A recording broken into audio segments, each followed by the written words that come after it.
कैसे हैं आप लोग। उम्मीद करती हूँ कि सभी प्यारे बच्चे स्वस्थ हो गए और मस्त हो गए। तो बच्चों आज मैं लेके आई हूँ अगेन आप सबकी डिमांड पर एक बहुत ही स्पेशल वीडियो। आप लोगों ने भर भर के कमेंट किए कि मैम आप ना हमें ये बता दो कि कॉन्सेप्ट कितने इंपॉर्टेंट है, कौन से कॉन्सेप्ट में जो है कितनी जो है अच्छे से पढ़ना चाहिए, किस जो है चैप्टर को हम प्रायोरिटी दें। अब क्लास 11th में सारे बच्चे अच्छे मार्क्स स्कोर करना चाहते हैं, बिकॉज हम सब जानते हैं अगर 11th क्रैक कर लिया तो ऑब्वियसली हमारा हर कॉम्पिटेटिव एग्जाम फर्स्ट अटेम्प्ट में ही क्रैक होगा। तो अब बच्चों बात करने वाली हूँ मैं आज के जो है सेशन में कि कौन से कॉन्सेप्ट्स पर आपको ज़्यादा ध्यान देने की आवश्यकता है। बच्चों आज का जो ये सेशन है इसमें बेटा हम लोग मोस्टली कुछ चुनिंदा चैप्टर्स को ही जो है टच करने वाले हैं, है ना बेटा। देखो ऑब्वियस सी बात है कि सिलेबस तो बहुत सारा है, अगर देखा है तो सब कुछ इंपॉर्टेंट है, बट कुछ टॉपिक्स ऐसे होते हैं जो 101% एग्जाम में पूछे जाते ही जाते हैं, मतलब उनको तो हम छोड़ ही नहीं सकते। तो बेटा मैं बात करना चाहूँगी आज उन चैप्टर्स की, उन टॉपिक्स की, उन कॉन्सेप्ट्स की जो सबसे ज़्यादा इम्पॉर्टेंट होने वाले हैं और हमें वो बिल्कुल भी नहीं छोड़ने हैं चाहे कुछ भी हो जाए। तो बच्चों स्टार्ट करते हैं। बाकी बेटा मैं बस एक ही बात कहना चाहूँगी कि यार कि मेहनत तो करनी पड़ेगी। आप भले ही सारे कॉन्सेप्ट ना पढ़ो, बट एटलीस्ट मैं जो बताने वाली हूँ है ना, इन कॉन्सेप्ट्स को ही अकेले प्रिपेयर कर लो। आपका बेटा इतने में ही उद्धार हो जाएगा, इतने में ही बेटा आप काफ़ी अच्छा स्कोर कर सकते हैं। बच्चों मैं स्टार्ट करना चाहूँगी अगेन चैप्टर 1 नंबर 1 से ही स्टार्ट करेंगे। बच्चों भौतिक जगत से ऐसा कुछ भी इंपॉर्टेंट नहीं है। अब बेटा बात करते हैं विमा वाला चैप्टर। जब बच्चों हमारे हाफ ईयरली एग्जाम्स हैं या फिर स्कूल एग्जाम्स हैं तो विमा वाला चैप्टर इंपॉर्टेंट है, बट अभी बेटा इससे मैं कह सकती हूँ आपको इतना कुछ भी ऐसा स्पेशल ऐसा पढ़ने की जरूरत नहीं है। अगेन बेटा मैं आपसे एक बात बोलना चाहूँगी कि मैं आपको जो बातें बताने वाली हूँ, जो कॉन्सेप्ट्स मैं लेकर के आ रही हूँ, वो बच्चा हम लोगों के जो अपडेटेड सिलेबस है उसके हिसाब से है।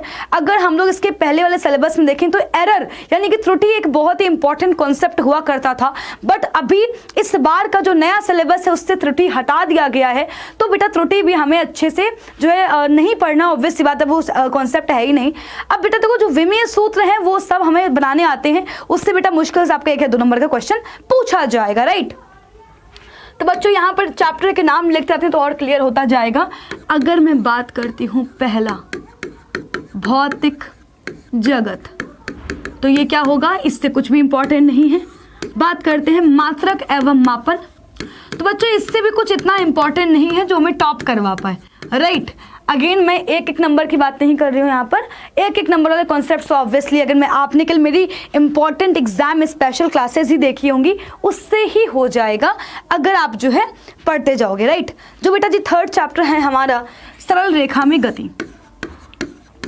बच्चों सरल रेखा में गति में अगर मैं बात करूँ तो बेटा जो कॉन्सेप्ट्स जो है सबसे ज़्यादा इंपॉर्टेंट है, जिससे सबसे ज़्यादा सवाल निकलते हैं बेटा वो है एक तो आपका ग्राफीय विधि, ठीक है, या फिर मैं कह सकती हूँ ग्राफ। बेटा ग्राफ अगेन बहुत ही इंपॉर्टेंट कॉन्सेप्ट्स हैं। इसके बाद बच्चों आते हैं हमारे गति के समीकरण को प्रूफ करने के लिए आपसे एग्जाम में जरूर पूछा जाता है बेटा, वो मैं डेरिवेशन वाली वीडियो में इसके पहले आपको ऑब्वियसली बता के रखा हुआ है, ठीक है। बेटा ग्राफ बहुत इंपॉर्टेंट है। इसके बाद बच्चों मैं बात करना चाहूँगी गुरुत्व के अधीन गति, राइट, गुरुत्व के अधीन गति। बच्चों इससे आपके क्वेश्चन सबसे ज़्यादा पूछे जाते हैं, है ना। यहाँ पे मैं गति के समीकरण भी लिख देती हूँ, अगेन ये भी इंपॉर्टेंट है एग्जाम के पॉइंट ऑफ व्यू से। बच्चों अगर मैं इसके बाद बात करती हूँ हमारा जो चौथा चैप्टर है समतल में गति, तो समतल में गति में जो सबसे ज़्यादा इंपॉर्टेंट है वो है प्रक्षेप्य गति, ठीक है। और प्रक्षेप्य गति के बेटा जी फॉर्मूलेज का जो डेरिवेशन है वो भी बहुत ही इंपॉर्टेंट है। वृत्तीय गति भी इंपॉर्टेंट है, मैं कह सकती हूँ कि 2nd चैप्टर कंप्लीट आपका इंपॉर्टेंट होने वाला है, बहुत ही ज़्यादा इंपॉर्टेंट है। 5वां अगर मैं बात करती हूँ बेटा गति के नियम की, तो गति के नियम चैप्टर में जो कॉन्सेप्ट सबसे ज़्यादा पूछा जाता है, जिससे सबसे ज़्यादा सवाल निकलते हैं, तो बच्चों देखो एक तो आपका मैं कह सकती हूँ न्यूटन का जो 2nd लॉ है उस पर बेस्ड काफ़ी क्वेश्चंस पूछे जाते हैं, कभी कभी उसका प्रूफ भी बोल देते हैं, ठीक है। कभी कभी उस पर बेस्ड जो है कई 2 नंबर के सवाल निकल आते हैं। इसके बाद बच्चों संवेग संरक्षण का नियम, ठीक है, संवेग संरक्षण का नियम। ठीक है, इसके बाद बच्चों मैं बात करना चाहूंगी प्रत्यास्थ व अप्रत्यास्थ टक्कर, प्रत्यास्थ व अप्रत्यास्थ टक्कर। बच्चों घर्षण एक अगेन बहुत ही इंपॉर्टेंट कॉन्सेप्ट है, बहुत सारे सवाल आते हैं। बैंकिंग ऑफ रोड्स, ठीक है बच्चों, ये बहुत ही इंपॉर्टेंट कॉन्सेप्ट्स हैं, इनको हम छोड़ नहीं सकते। अगर मैं बात करूं हमारा जो नेक्स्ट चैप्टर होगा 6वां, कार्य तथा ऊर्जा, कार्य ऊर्जा और शक्ति, शक्ति। तो अगर मैं इससे बात करूं बेटा तो सबसे ज़्यादा जो इम्पोर्टेंट जो मैं कह सकती हूँ कॉन्सेप्ट है वो है परिवर्ती बल के द्वारा किया गया कार्य। यहाँ पर मैं अलग से इसको लिखवाना चाहूँगी, परिवर्ती बल के द्वारा किया गया कार्य। बेटा जी स्थितिज ऊर्जा वाला जो कॉन्सेप्ट है, स्थितिज ऊर्जा, ठीक है, स्प्रिंग को खींचने में किया गया कार्य, स्प्रिंग को दबाने में किया गया कार्य, अगेन बहुत ही इंपॉर्टेंट है बच्चों। इसके अलावा मैं कह सकती हूँ यांत्रिक ऊर्जा संरक्षण का नियम, यांत्रिक ऊर्जा संरक्षण का नियम, प्रूविंग है ये, ऊर्जा संरक्षण का नियम। कार्य ऊर्जा प्रमेय बहुत ही इंपॉर्टेंट का नियम, कार्य ऊर्जा प्रमेय बहुत ही इंपॉर्टेंट, बहुत ही ज्यादा इंपॉर्टेंट। तो बच्चों इतने कॉन्सेप्ट जो है कार्य ऊर्जा शक्ति चैप्टर में बहुत ही ज़्यादा इम्पॉर्टेंट है बच्चों। अगर मैं बात करती हूँ हमारे 7वें चैप्टर की, तो बच्चों 7वां चैप्टर है हमारा कणों के निकाय तथा घूर्णी गति, कणों के निकाय तथा घूर्णी गति। तो कणों की निकाय व घूर्णी गति चैप्टर में बच्चों, ये चैप्टर एक ऐसा चैप्टर जिससे बच्चों को सबसे ज़्यादा डर लगता है, बहुत बच्चे डर जाते हैं, ठीक है। तो बच्चों इसमें जो है द्रव्यमान केंद्र अगेन बहुत ही इंपॉर्टेंट मैं कह सकती हूँ कॉन्सेप्ट है, ठीक है, द्रव्यमान केंद्र, ठीक है। जड़त्व आघूर्ण बहुत ही इंपॉर्टेंट, बहुत ही ज़्यादा इंपॉर्टेंट, ठीक है बेटा। देखो इसके अलावा मैं बात करूं बेटा बल आघूर्ण, यही बहुत ही इंपॉर्टेंट है बेटा, इस पर बेस्ड काफ़ी सारे जो है क्वेश्चंस आते हैं। तो बच्चों अगर मैं बोलूं बेटा ये पूरा चैप्टर ही बहुत ज़्यादा इंपॉर्टेंट है ना। द्रव्यमान केंद्र, जड़त्व आघूर्ण, बल आघूर्ण, ये वो कॉन्सेप्ट हैं जिन पर आपसे सवाल पूछा ही पूछा जाएगा। कुछ भी कर लो तुम, इससे सवाल आना ही आना है, 101% आना है। बात करती हूँ बच्चों मैं 8th चैप्टर की, जो कि है गुरुत्वाकर्षण। तो बच्चों गुरुत्वाकर्षण में जो सबसे ज्यादा इंपॉर्टेंट कॉन्सेप्ट है, एक तो है आपका सार्वत्रिक नियम, ठीक है, न्यूटन का गुरुत्वाकर्षण का सार्वत्रिक नियम। इसके अलावा बच्चों बहुत ही इंपॉर्टेंट है गुरुत्वीय त्वरण में ऊंचाई का प्रभाव और बेटा जी गहराई पर जाने पर जो प्रभाव है, ठीक है। तो गुरुत्वीय त्वरण, ठीक है, पर ऊंचाई पर ऊंचाई तथा गहराई पर जाने पर प्रभाव, ठीक है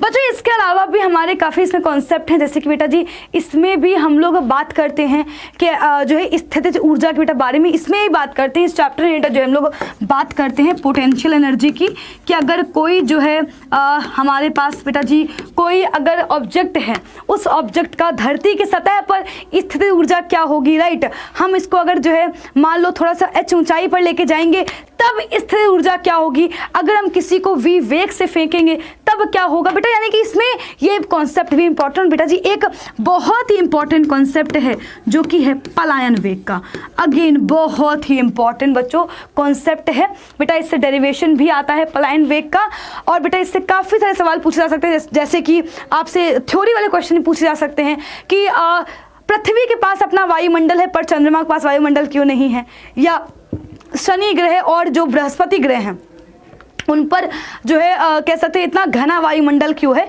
तो बच्चों ये सारे ही थ्योरी वाले क्वेश्चन जो कि सबसे ज़्यादा पूछे जाते हैं। बेटा ये मैंने आपको आज वॉल्यूम 1 के सारे चैप्टर बेटा बताए हैं। वॉल्यूम 1 आपके सारे कॉम्पिटिटिव एग्जाम्स के बेटा पॉइंट ऑफ व्यू से बहुत ही इंपॉर्टेंट है।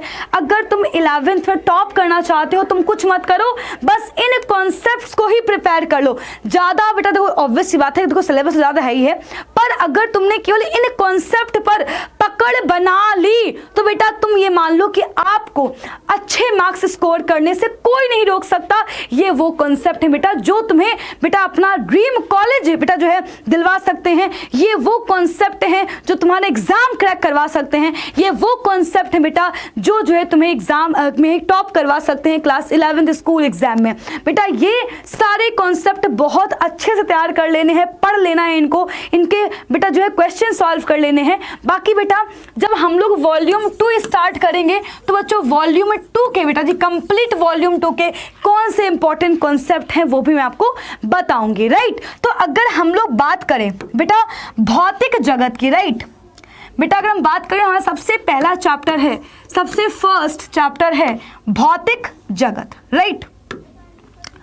तो अगर मैं भौतिक जगत के बारे में बात करती हूं तो बेटा भौतिक जगत से आज तक का इतिहास है कोई भी डेरिवेशन नहीं पूछा गया है, क्योंकि इस चैप्टर में सिर्फ और सिर्फ थ्योरी है। ये चैप्टर अपनी नॉलेज बढ़ाने के लिए अच्छा है, इससे आपको ऑब्जेक्टिव हाँ एक दो जरूर मिल सकते हैं। बेटा मैं बात करती हूँ सेकेंड चैप्टर की जो कि है मात्रक और मापन, राइट। तो बेटा हमारा सेकेंड चैप्टर है मात्रक एवं मापन। अब अगर हम बात करें इसमें डेरिवेशन की कि कौन सा डेरिवेशन आ सकता है, तो बच्चों मात्रक और मापन में भी कोई डेरिवेशन नहीं है। बट देखो डेरिवेशन इसमें कोई नहीं है, पर इसमें एक दो मैं सवाल आपको बताना चाहूंगी, वो आपसे जरूर पूछे जा सकते हैं। जैसे कि बेटा मैं यहाँ पे सवाल को भी लिख देती हूँ, ठीक है बच्चों। ऐसे सवाल आपसे पूछे जा सकते हैं प्रूफ करने के लिए, जैसे बेटा गति के समीकरण को बोल सकता है कि विमीय जो है तरीके से इसकी शुद्धता निकालो, या फिर विमीय समांगता सिद्धांत के अनुसार जो है प्रूफ करो कि जो ये समीकरण है वो विमीय रूप से सत्य है, राइट। तो जैसे कि बेटा मान लो हमारी सेकेंड इक्वेशन है s बराबर ut plus half at square की को हम लोग कह सकते हैं विमीय रूप से सही सिद्ध करना, राइट। तो बच्चों ये है हमारा हम कह सकते हैं सेकंड जो है चैप्टर में इंपॉर्टेंट क्वेश्चन। अगेन बच्चों इसमें आपको कई बार जो है विमीय रूप से फॉर्मूला बनाने के लिए बोल सकता है। जैसे बच्चों आपको जो है एफ एम और ए में, राइट बेटा एफ और एम और ए में हम कह सकते हैं विमीय समांगता सिद्धांत के अनुसार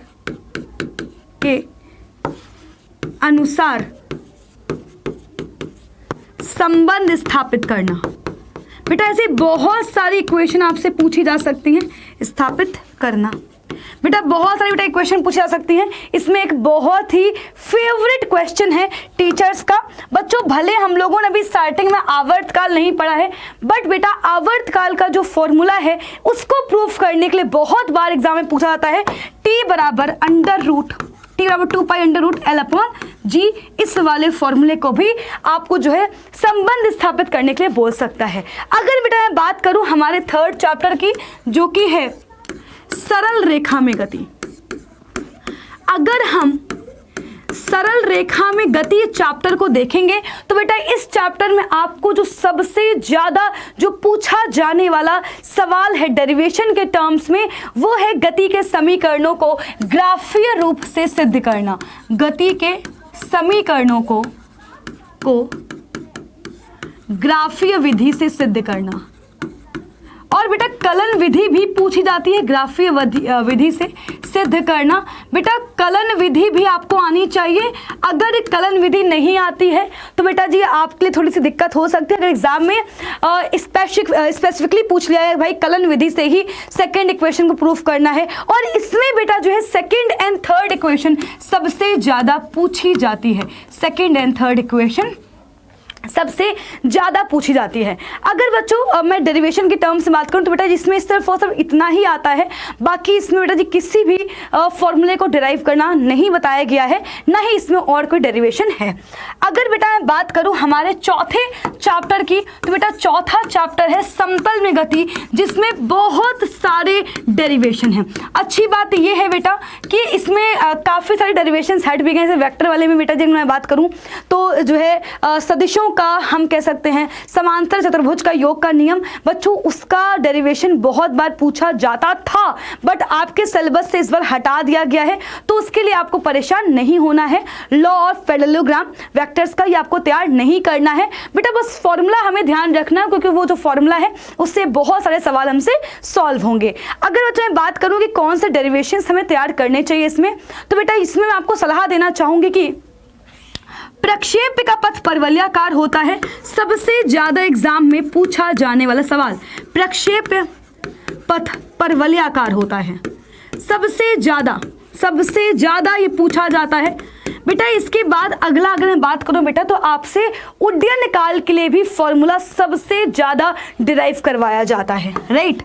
उड्डयन काल बच्चों देखो ऐसे तो हमने जो है सभी फॉर्मूलेस के ही जो है हमने डेरिवेशन देखे थे, चाहे बेटा जी जो है मैक्सिमम हाइट हो, है ना, अधिकतम ऊंचाई हो, अधिकतम ऊंचाई का फॉर्मूला हो, चाहे अधिकतम ऊंचाई का फॉर्मूला हो बेटा, और चाहे आपका क्षैतिज परास हो, है ना बेटा, ये हमने सबके लिए फॉर्मूलेस देखे हुए हैं, मैंने आपको बहुत ही डिटेल में पढ़ाया हुआ था।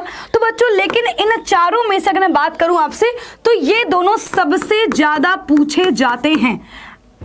अब बच्चों मैं यहाँ पर आना चाहूंगी, इसका एक और पार्ट है समतल में गति का, वृत्तीय गति। बेटा वृत्तीय गति से भी आपसे डेरिवेशन पूछे जाते हैं बेटा। वृत्तीय गति में जो एक डेरिवेशन है जो सबसे ज्यादा आता है बेटा, वो है आपका v बराबर r ओमेगा। v और ओमेगा में, है ना बेटा, यानी कि रेखीय वेग और कोणीय वेग में आपको संबंध स्थापित करने वाला जो कह सकते हैं ये फॉर्मूला है, ये आपसे सबसे ज्यादा पूछा जाता है।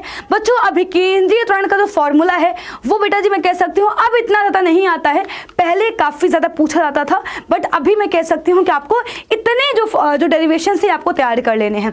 अगर बेटा मैं बात करूं हमारे गति के नियम चैप्टर में, बच्चों गति के नियम चैप्टर में बात कर लेती हूं, जो कि है हमारा 5वां चैप्टर, राइट बेटा 5वां चैप्टर है गति के नियम। गति के नियम बच्चों गति के नियम में जो हमारे तीनों ही नियम है बेटा, इनमें से कुछ भी आपसे सवाल एग्जाम में नहीं पूछा जाएगा, ठीक है। इन तीनों नियमों को डिराइव करने के लिए नहीं बोलेगा, ठीक है। आपसे इसमें एक आध दो क्वेश्चन पूछ सकता है कि मान लो सिद्ध करके दिखाओ कि न्यूटन का जो दूसरा नियम है वो न्यूटन के पहले नियम का जो है प्रूफ करता है ना, ये क्वेश्चन एक पूछा जा सकता है, ठीक है। इसको आपको ध्यान रखना है। इसके अलावा लॉस से तो हमारा कोई क्वेश्चन नहीं आएगा। संवेग संरक्षण का नियम बेटा, इसको प्रूफ करने के लिए आपको बोल सकता है संवेग संरक्षण का नियम। संवेग संरक्षण का नियम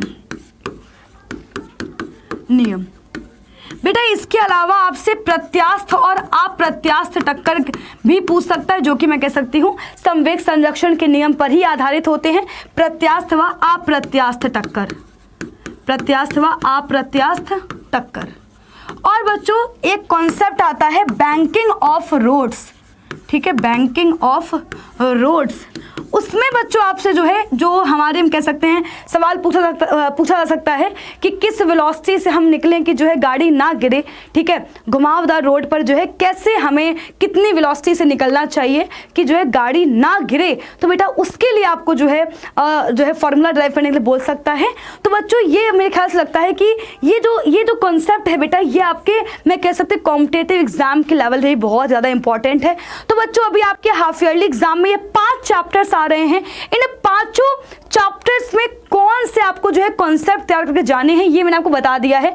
अगर बेटा आपने अभी तक कुछ नहीं पढ़ा है और फिर भी आप अच्छे मार्क्स लाना चाहते हो, तुम कुछ मत करो बेटा, बस इन 5 चैप्टर्स को अच्छे से तैयार कर लो। जो मैंने कॉन्सेप्ट बताए हैं इन्हीं कॉन्सेप्ट को तुम तैयार करके चले जाओ बेटा, मैं तुम्हें गारंटी दे रही हूँ कि तुम बेटा जी अच्छे मार्क्स लेकर के आओगे। और बेटा इन पर ही बेस्ड तुम सवाल जो है प्रैक्टिस कर लो बेटा, इतना कॉन्सेप्ट सफिशिएंट है। बाकी बच्चों जो मैं क्वेश्चंस लेके आती हूँ बेटा जी, टॉप 200 क्वेश्चंस बेटा मैंने लाए हुए हैं 11th पे आपके लिए, ठीक है, कंप्लीट रिवीजन वाले जो क्लास है, और बेटा जी न्यूमेरिकल स्पेशल क्लास है। इन तीनों क्लासेस को अगर आपने देख रखा है, हाफ ईयरली एग्जाम में नो डाउट कि आप अच्छा स्कोर करेंगे। एंड बच्चों आपको कमेंट करके बताना है कि आप अगला वीडियो मुझसे जो है किस कॉन्सेप्ट पर चाहते हो। क्या आप कंप्लीट फिजिक्स फॉर्मूला चाहते हैं, या क्या आप इंपॉर्टेंट डेरिवेशंस को प्रूव करने वाला वीडियो चाहते हैं, या फिर आप क्वेश्चन प्रैक्टिस का वीडियो चाहते हैं। आप जो भी चाहते हैं प्लीज बच्चों कमेंट करना ना भूलिएगा।